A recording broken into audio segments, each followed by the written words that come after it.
जय माता दी दोस्तों।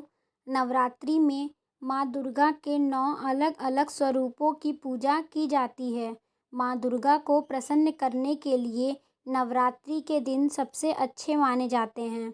दरअसल इन दिनों जो भक्त सच्चे मन से माँ दुर्गा के सभी स्वरूपों की पूजा करते हैं, उनकी सारी इच्छाएं माँ दुर्गा पूरी करती हैं। 9 दिनों तक माता रानी की पूजा अर्चना के साथ आपको इस कथा का पाठ भी जरूर करना चाहिए। श्री दुर्गा नवरात्रि व्रत कथा करने से आपको सभी 9 देवियों की कृपा प्राप्त होगी। आइए दोस्तों, अब आगे हम लोग नवरात्रि की व्रत कथा सुनते हैं। बृहस्पति जी बोले, हे ब्रह्मा जी, आप अत्यंत बुद्धिमान, सर्वशास्त्र और चारों वेदों को जानने वालों में श्रेष्ठ हो। हे प्रभु, कृपा कर मेरा वचन सुनो। चैत्र, आश्विन, माघ और आषाढ़ मास के शुक्ल पक्ष में नवरात्र का व्रत और उत्सव क्यों मनाया जाता है? हे भगवान, इस व्रत का फल क्या है? किस प्रकार करना उचित है? और पहले इस व्रत को किसने किया, सो विस्तार से कहो। बृहस्पति जी का ऐसा प्रश्न सुनकर ब्रह्मा जी कहने लगे, हे बृहस्पति देव, प्राणियों का हित करने की इच्छा से तुमने बहुत ही अच्छा प्रश्न किया है। जो मनुष्य मनोरथ पूर्ण करने वाली दुर्गा, महादेवी, सूर्य और नारायण को ध्यान करते हैं, वे मनुष्य धन्य हैं। यह नवरात्रि व्रत कथा संपूर्ण कामनाओं को पूर्ण करने वाला है। इसके करने से पुत्र चाहने वाले को पुत्र, धन चाहने वाले को धन, विद्या चाहने वाले को विद्या और सुख चाहने वाले को सुख मिलता है। इस व्रत को करने से रोगी मनुष्य का रोग दूर हो जाता है और कारागार में पड़ा हुआ मनुष्य बंधन से छूट जाता है। मनुष्य की तमाम विपत्तियां दूर हो जाती हैं और उसके घर में संपूर्ण संपत्ति आकार उपस्थित हो जाती है। समस्त पापों को दूर करने वाले इस व्रत को करने से ऐसा कौन सा मनोरथ है जो सिद्ध नहीं हो सकता? यदि व्रत करने वाला मनुष्य सारे दिन का उपवास न कर सके तो एक समय भोजन करे और उस दिन बांधवों सहित नवरात्रि व्रत की कथा श्रवण करे। हे बृहस्पति, जिसने पहले इस महाव्रत को किया है, उसका पवित्र इतिहास मैं तुम्हें सुनाता हूँ। तुम सावधान होकर सुनो। इस प्रकार ब्रह्मा जी के वचन सुनकर बृहस्पति जी ओम बोले, हे ब्राह्मण, मनुष्य को कल्याण करने वाले इस व्रत के इतिहास को मेरे लिए कहा। मैं सावधान होकर सुन रहा हूँ। आपकी शरण आए हुए मुझ पर कृपा करो। ब्रह्मा जी बोले, पिठत नाम के मनोहर नगर में एक ब्राह्मण रहता था। वह भगवती दुर्गा का भक्त था। उसके संपूर्ण सद्गुणों से युक्त मानो ब्रह्मा की सबसे पहली रचना हो ऐसी यथार्थ नाम वाली सुमति नाम की एक अत्यंत सुंदर कन्या पैदा हुई। वह कन्या सुमति अपने घर के बालकपन में अपनी सहेलियों के साथ क्रीड़ा करते हुए इस प्रकार बढ़ने लगी जैसे शुक्ल पक्ष में चंद्रमा की कला बढ़ती है। उसके पिता प्रतिदिन दुर्गा की पूजा और होम किया करते थे। उस समय वह भी नियम से वहाँ उपस्थित होती थी।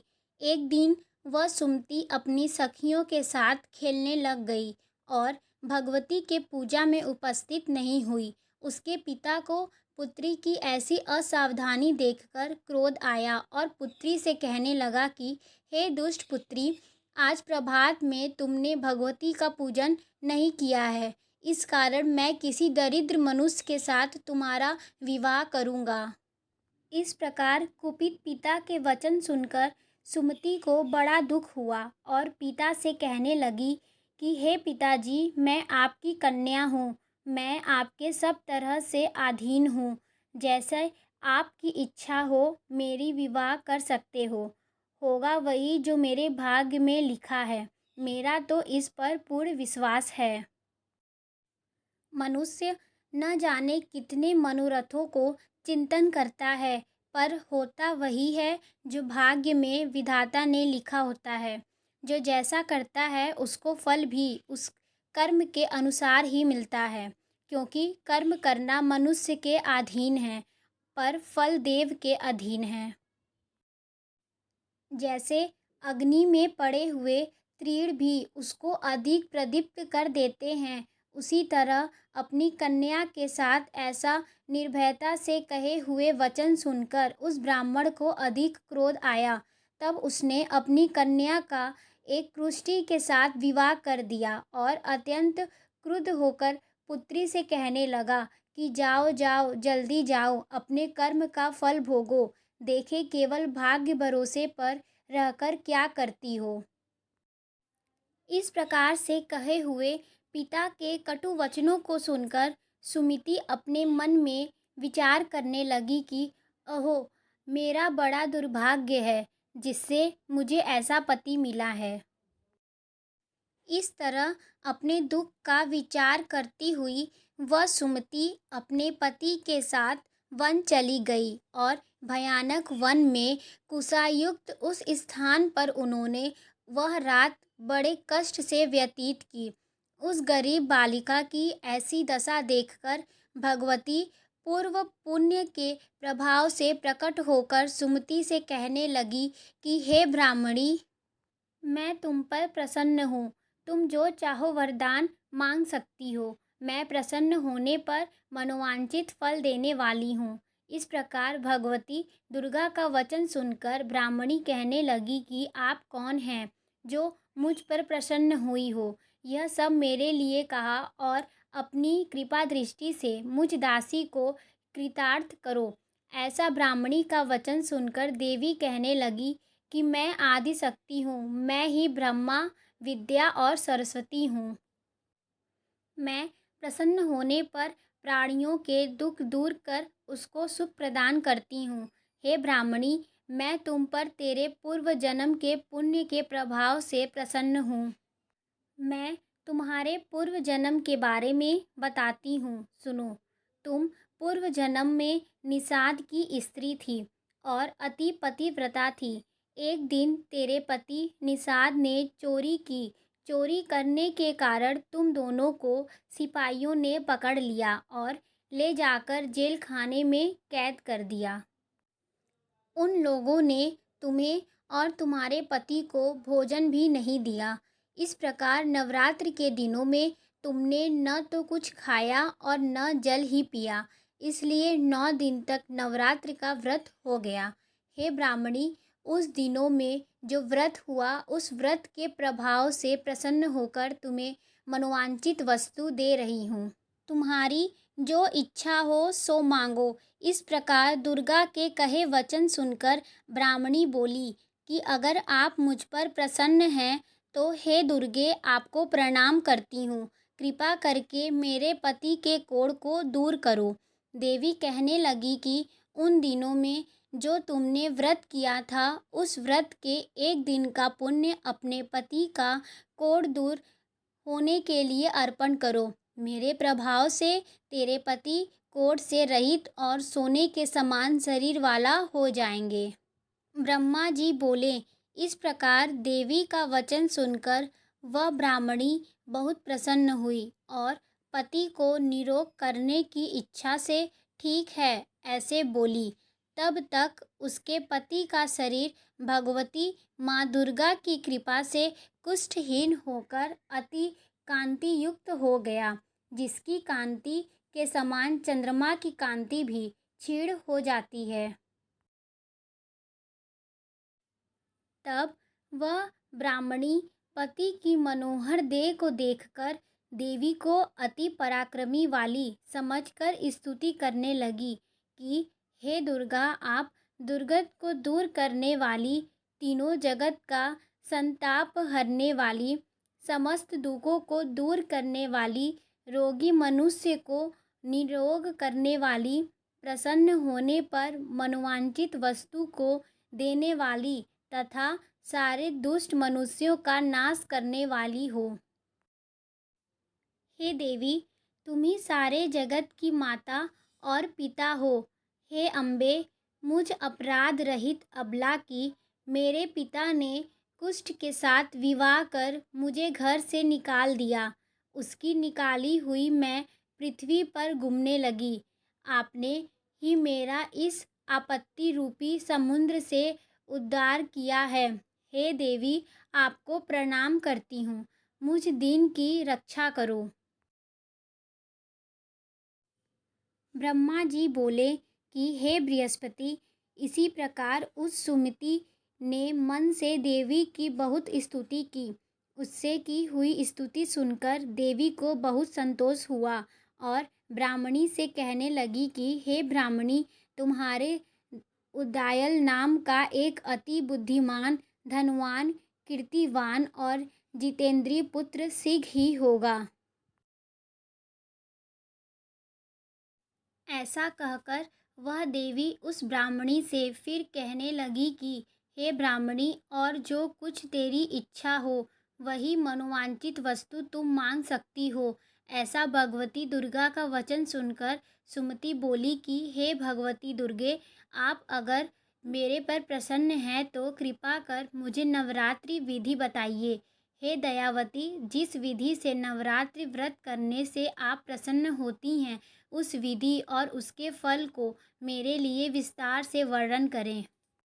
इस प्रकार ब्राह्मणी के वचन सुनकर दुर्गा कहने लगी कि हे ब्राह्मणी, मैं तुम्हारे लिए संपूर्ण पापों को दूर करने वाली नवरात्रि व्रत विधि को बतलाती हूँ, जिसको सुनने से तमाम पापों से छूटकर मोक्ष की प्राप्ति हो जाती है।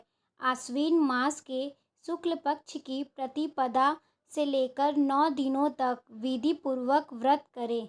यदि दिन भर का व्रत न कर सके तो एक समय का भोजन करें।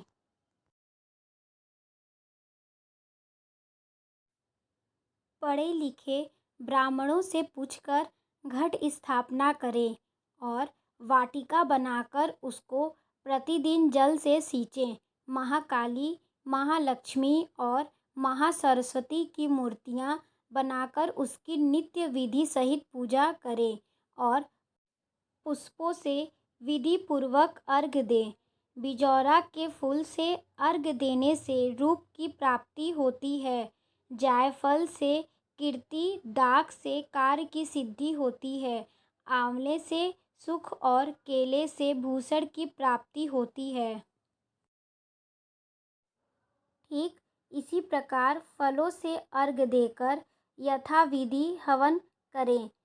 खांड, घी, गेहूँ, शहद, जौ, तिल, बिंब, नारियल, दाख और कदम्ब, इनसे हवन करें। गेहूँ होम करने से लक्ष्मी की प्राप्ति होती है। खीर व चंपा के पुष्पों से धन और सुख संपत्ति की प्राप्ति होती है। आंवले से कीर्ति और केले से पुत्र हो। कमल से राज सम्मान और सुख संपत्ति की प्राप्ति होती है। व्रत करने वाला मनुष्य इस विधान से होम कर आचार्य को अत्यंत नम्रता के साथ प्रणाम करे और यज्ञ की सिद्धि के लिए उसे दक्षिणा दे। इस महाव्रत को पहले बताई हुई विधि के अनुसार जो कोई करता है उसके सब मनोरथ सिद्ध हो जाते हैं। इसमें तनिक भी संशय नहीं है। इन 9 दिनों में जो कुछ दान आदि दिया जाता है उसका करोड़ों गुना फल मिलता है। इस नवरात्रि के व्रत करने से ही अश्वमेध यज्ञ का फल मिलता है। हे ब्रह्माणी, इस संपूर्ण कामनाओं को पूर्ण करने वाले उत्तम व्रत को तीर्थ, मंदिर अथवा घर में ही विधि के अनुसार करें। ब्रह्मा जी बोले कि हे बृहस्पति, इस प्रकार ब्रह्माणी को व्रत की विधि और फल बताकर देवी व भगवती अंतर्ध्यान हो गईं। जो मनुष्य या स्त्री इस व्रत को भक्ति पूर्वक करता है वह इस लोक में सुख पाकर अंत में दुर्लभ मोक्ष को प्राप्त होता है। हे बृहस्पति देव, यह दुर्लभ व्रत का महत्व मैंने तुम्हारे लिए बतलाया है। बृहस्पति देव ऐसा ब्रह्मा जी के वचन को सुनकर आनंद के कारण रोमांचित हो गए और ब्रह्मा जी से कहने लगे, हे ब्रह्मा जी, आपने मुझ पर अति कृपा की जो अमृत के समान इस नवरात्रि व्रत का महत्व सुनाया। हे प्रभु, आपके बिना और कौन इस महत्व को सुना सकता है। बृहस्पति जी के वचन सुनकर ब्रह्मा जी बोले कि हे बृहस्पति, तुमने सब प्राणियों का हित करने वाले इस अलौकिक व्रत को पूछा है, इसलिए तुम धन्य हो। यह भगवती शक्ति संपूर्ण लोकों का पालन करने वाली हैं। इस महादेवी के प्रभाव को कौन जान सकता है। बोलो जय माता दी।